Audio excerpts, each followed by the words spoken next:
সেই সরকারের ছাত্র জনতা এবং এই তৃণমূল আমাদের নেতৃবৃন্দকে নিয়ে যে লড়াই সংগ্রাম করেছিল, সেই লড়াই সংগ্রামে 5ই আগস্ট ফাঁসির শেখ হাসিনার পতন হয়েছে। সেই পতনের পর আজকে অন্তর্বর্তীকালীন সরকারের প্রধান একটি নির্বাচনের তারিখ দিয়েছে। সেই নির্বাচনের তারিখ 26 সালের ফেব্রুয়ারিতে। আপনারা বিগত দিনে নির্বাচনে কোন ভোট কেন্দ্রে ভোট দিতে পারেন নাই। 14 সালে ভোট দিতে পারেন নাই, 18 সালে ভোট দিতে পারেন নাই, 24 সালে দিনের ভোট রাতে হয়েছে।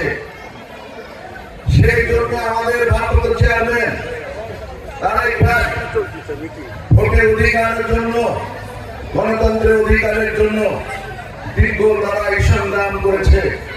সেই লড়াই সংগ্রামে আমাদের অনেক নেতা কর্মী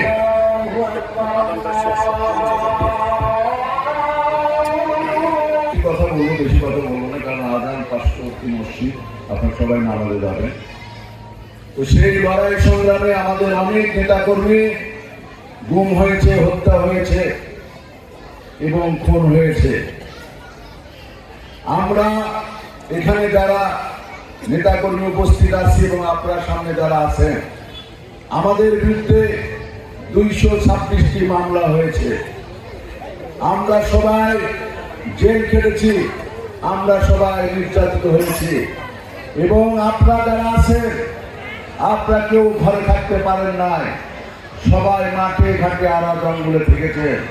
যেমন পাকিস্তানি হানাদার বাহিনী যখন এই দেশে এসেছিল, তখন গ্রামের মানুষ মাঠে ঘাটে আড়া জঙ্গলে পালিয়েছিল। তেমনি শেখ হাসিনার 17 বৎসরের শাসনে আমাদের কোনো পুরুষ মানুষ বাড়িতে থাকতে পারে নাই, তারা কোনো হাট বাজার করতে পারে নাই। তাই আমাদের ভারপ্রাপ্ত চেয়ারম্যান সেই অধিকারের জন্য, ভোটের অধিকারের জন্য, মানুষের গণতন্ত্রের অধিকারের জন্য লড়াই সংগ্রাম করেছিল। আমি আপনাদের দীর্ঘদিন পৌরসভা চেয়ারম্যান ছিলাম, আপনাদের দোয়ায় উপজেলার চেয়ারম্যান ছিলাম, 2018-তে আপনাদের দোয়ায় মনোনয়ন পেয়েছিলাম।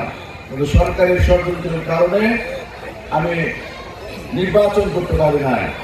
তাই আপনাদের কাছে অনুরোধ করব যে আগামী 26 সালে যে নির্বাচন হবে, সেই নির্বাচনে আমাদের দেশটিতে বেগম খালেদা জিয়া এখান থেকে 3বার নির্বাচন করেছে, দেশের প্রধানমন্ত্রী হয়েছে।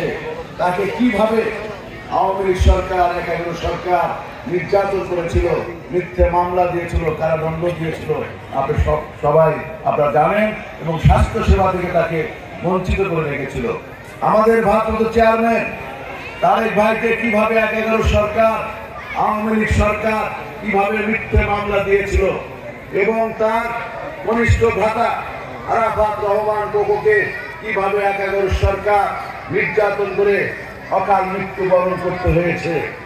তাই আজকে আপনাদের কাছে অনুরোধ থাকবে যে আগামীতে যে নির্বাচন, বিশেষ করে এখানে যারা মা বোনেরা যারা উপস্থিত আছে, তাদের কাছে অনুরোধ থাকবে, একটি দল তারা ধর্মের দোহাই দিয়ে তারা ধর্মের বাক্স খুলছে এবং বেহেশতের টিকিট বিক্রি করছে। এই দল থেকে বিশেষ করে মা বোনদেরকে অনুরোধ করব, সাবধান থাকতে হবে। তারা স্বাধীনতা, বাংলাদেশের স্বাধীনতাকে মেনে নেয় না।